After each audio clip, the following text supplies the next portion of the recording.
기도하십시다. 시간과 공간의 제한을 받지 않으시며 스스로 계셔서 온 우주 만물을 존재하게 하시는 하나님 아버지를 경배합니다.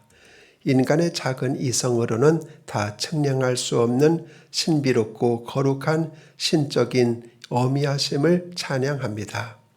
성부, 성자, 성령께서 영원히 영광을 받으시고 오늘 하루도 믿음으로 경배하며 찬양하며 시작하오니 온종일 주님 앞에서 행하게 하옵소서. 예수님의 이름으로 기도합니다. 아멘. 찬송가 27장을 부르겠습니다.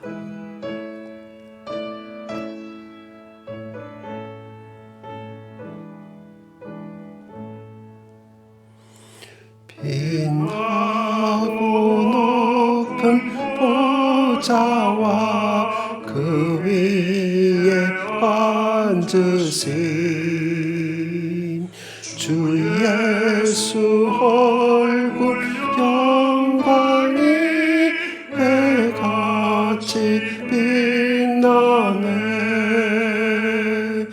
해같이 빛나네.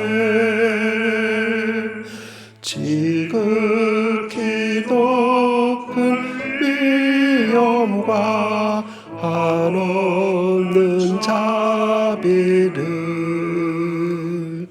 무천사 소리 합하여 늘 찬송 드리네.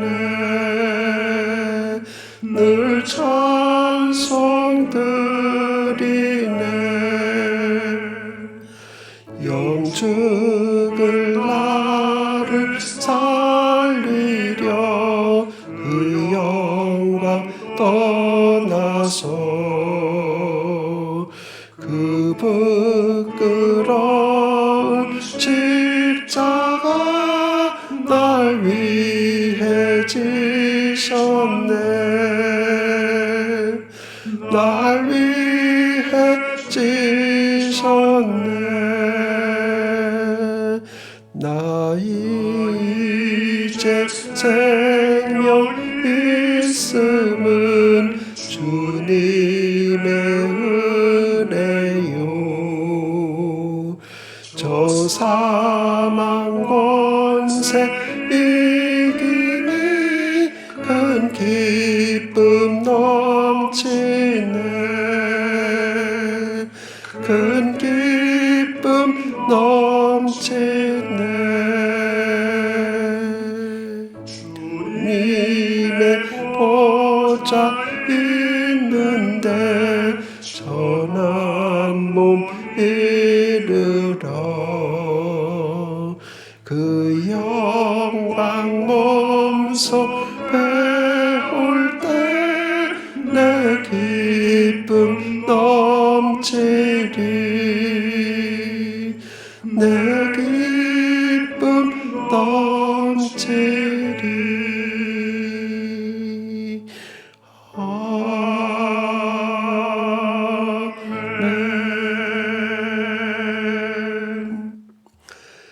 만일 마음을 다하고 뜻을 다하여 그를 찾으면 만나리라. 이 모든 일이 내게 임하여 환난을 당하다가 끝날에 내가 내 하나님 여호와께로 돌아와서 그의 말씀을 청종하리니 내 하나님 여호와는 자비하신 하나님이심이라. 그가 너를 버리지 아니하시며 너를 멸하지 아니하시며 내 조상들에게 맹세하신 언약을 잊지 아니하시리라. 아멘. 사랑하는 성도 여러분, 상처 없는 조개 속에서 오랜 인내를 통해 마침내 영광스러운 조개가 진주를 생산하는 것처럼 오늘 우리들도 아픔 속에 깊은 하나님의 의미가 숨겨져 있습니다. 지금 지나고 거친 어려운 밤이 지나면 고통의 세월이 끝나고 하나님의 놀라운 축복이 이어집니다. 그러므로 낙심하지 마시기 바랍니다. 고통의 자리가 사실 우리의 삶을 가장 값지게 보석으로 빚어가는 신비로운 과정이기 때문입니다. 오늘 본문 참으로 짧지만은 우리들에게 아주 깊은 의미를 가져다 주는 말씀입니다. 바로 거기서라는 단어입니다. 내가 거기서 하나님 여호와를 찾게 되리니라고 말합니다. 성경이 말하는 거기서는 어디일까요?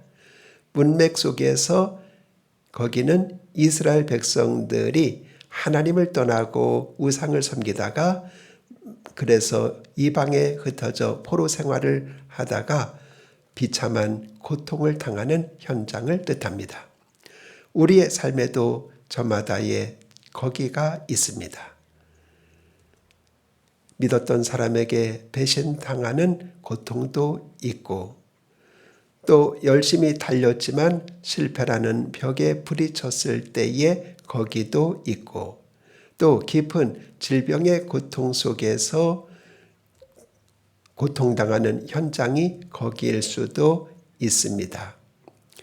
그곳은 메마른 땅입니다. 아무리 소리를 질러도 내 목소리가 메아리 되어 내게로 다시 돌아옵니다. 그런데 놀랍게도 하나님은 그 자리, 눈물의 자리에서 새로 시작하자고 말씀을 하십니다. 모든 것이 넉넉하고 평안할 때는 내 힘으로 살 수 있을 것 같았습니다. 하나님 없이도 내일의 태양이 떠오를 줄 알았습니다.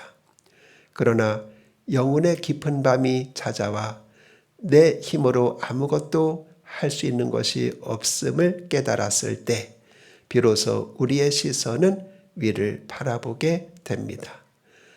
마음을 다하고 뜻을 다하여 하나님을 찾으면 만나리라고 말씀하십니다. 여기서 마음을 다하고 뜻을 다한다는 것은 종교적인 형식을 말하는 것이 아닙니다. 이것은 마치 물에 빠진 사람이 숨을 쉬기 위해 결사적으로 수면 위로 손을 뻗고 고개를 드는 것과 같습니다. 하나님이 아니면 안 됩니다. 내 부서진 마음을 고칠 분은 오직 주님밖에는 없습니다. 하는 심령입니다. 내가 가슴을 치며 흐르는 눈물로 하나님을 찾을 때 버려진 것 같은 그 자리에서 하나님을 만나게 됩니다. 깊은 안개 속을 걷는 것 같을지라도 우리가 마음을 다하여 그분을 부르면 어둠을 뚫고 찾아오는 한 줄기의 따사로운 햇빛처럼 우리 영혼을 만나 주십니다. 하나님의 만남은 거창한 폭풍 속이 아니라 주저앉은 내 가슴 한복판에서 만나게 됩니다. 30절은 말씀합니다. 이 모든 일이 내게 당하여 환난을 당하다가 여호와께로 돌아와서 여기 훗날이라는 말이 참으로 아름다운 말입니다. 내 교만의 끝날, 내 절망의 끝날, 내 실패의 끝날, 내가 지고 있던 모든 무거운 짐에서 끝나는 날을 가리킵니다. 바로 그 끝날에 우리는 비로소 돌아섭니다. 마치 탕자가 아버지의 집을 떠나서 멀리서 돼지가 먹는 쥐염 열매조차도 배를 채울 수 없어 주저앉았을 그때 그는 아버지의 집에는 양식이 풍족하지 아니한가 하고 돌이켰던 것처럼 말입니다. 돌아온다는 것은 단순히 발걸음의 방향만 바꾸는 것이 아닙니다. 마음의 주파수를 다시 하나님께 맞추는 것입니다. 세상의 수많은 소음에서 이제 우리는 계속해서 너는 끝이다 이런 소리를 듣습니다. 이제 창조주 하나님의 음성에 귀를 기울입시다. 그것이 바로 청종입니다. 우리가 돌아설 때 우리의 모든 소리는 기도가 되고 우리의 메마른 눈물은 하나님의 보좌를 적시는 기도의 눈물이 됩니다. 오늘 본문의 하이라이트를 보기를 원합니다. 바로 마지막 절 31절입니다. 우리가 그토록 아파하며 돌아왔을 때 우리를 기다리시는 하나님은 어떤 분이십니까? 우리 하나님은 자비하신 하나님이라. 그가 너를 버리지 아니하시며 너를 멸하지 아니하시며 내 조상들에게 맹세하신 언약을 잊지 아니하시리라.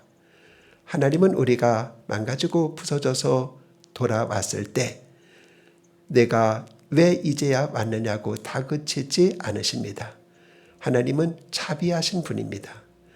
자비를 뜻하는 히브리어 말은 어머니의 태에서 나온 말입니다. 자식이 아무리 못나고 아무리 속을 썩이다가 돌아와도 그 어머니는 본능적으로 자식을 사랑합니다. 바로 그 어머니의 본능적인 사랑이 바로 하나님의 자비입니다. 그 자비의 하나님이 오늘 여러분의 이름을 부르면서 약속하십니다. 내가 너를 버리지 아니하겠다. 내가 너를 멸망하도록 내버려 두지 아니하겠다. 세상은 쓸모가 없어지면 우리를 버립니다. 능력이 부족해지면, 돈이 없어지면 사람들은 슬그머니 우리 곁을 떠나갑니다. 하지만 우리 하나님은 우리가 가장 초라한 곳에 있을 때에도 결코 우리를 잊지 아니하십니다. 왜냐하면 그분은 우리와 피로 맺은 언약을 기억하시는 분이시기 때문입니다. 성도 여러분, 낙심하지 마십시오. 여러분의 인생이 비록 지금 유리조각처럼 깨어졌다 할지라도 자비하신 하나님의 손에 들려지면 그것은 스테인레스 글라스가 되어 아름다운 작품이 되고 아름다운 하나님의 형상을 그대로 드러내는 작품이 되는 것입니다. 우리가 서 있는 그 눈물의 자리 거기에서 내 마음과 뜻을 다하여 하나님을 부릅시다. 우리의 그날을 하나님께서 새로운 날로 바꾸어 주실 것입니다. 주님은 결코 우리를 포기하지 않고 놓지 아니하십니다. 인생의 밤하늘이 어두울수록 밤하늘의 별은 더욱더 빛날 것입니다. 신실하신 하나님을 신뢰하며 오늘도 영혼의 고향 되시는 주님의 품 안에서 참된 안식을 누리고 힘을 받는 모두가 되시기를 주님의 이름으로 축원합니다. 기도하십시다. 시간의 주인이신 하나님 아버지, 오늘도 어김없이 찬란한 햇살을 허락하시고 단 한 번이라는 귀한 하루를 선물로 허락해 주심을 감사합니다. 오늘 내가 숨쉬고 만나는 모든 순간들은 결코 당연한 것이 아니라 하나님의 특별한 은혜임을 고백합니다. 이 하루를 무의미하게 염려나 미움으로 낭비하지 않게 하시고 오직 사랑과 기도와 말씀으로 하루가 복되게 하여 주옵소서. 오늘 흰 백지 도화지를 하나님께로부터 선물로 받았습니다. 여기에 아름다운 그림을 그릴 수 있도록 축복하여 주옵소서. 사람들에게 따뜻한 말로 격려를 전달하게 하시고 우리가 맡겨진 작은 일에도 청지에게 사명을 다하여 최선을 다하게 하옵소서. 하루를 마감하고 밤에 누울 때 주님 덕분에 행복했습니다 라고 고백할 수 있도록 은혜를 베풀어 주옵소서. 우리를 온전케 하시는 예수님의 이름으로 기도합니다. 아멘.